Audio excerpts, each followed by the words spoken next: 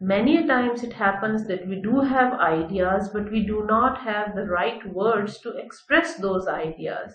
And that is where most of the students lack vocabulary, right? That is where they have got very good ideas, but they do not know how to express those ideas.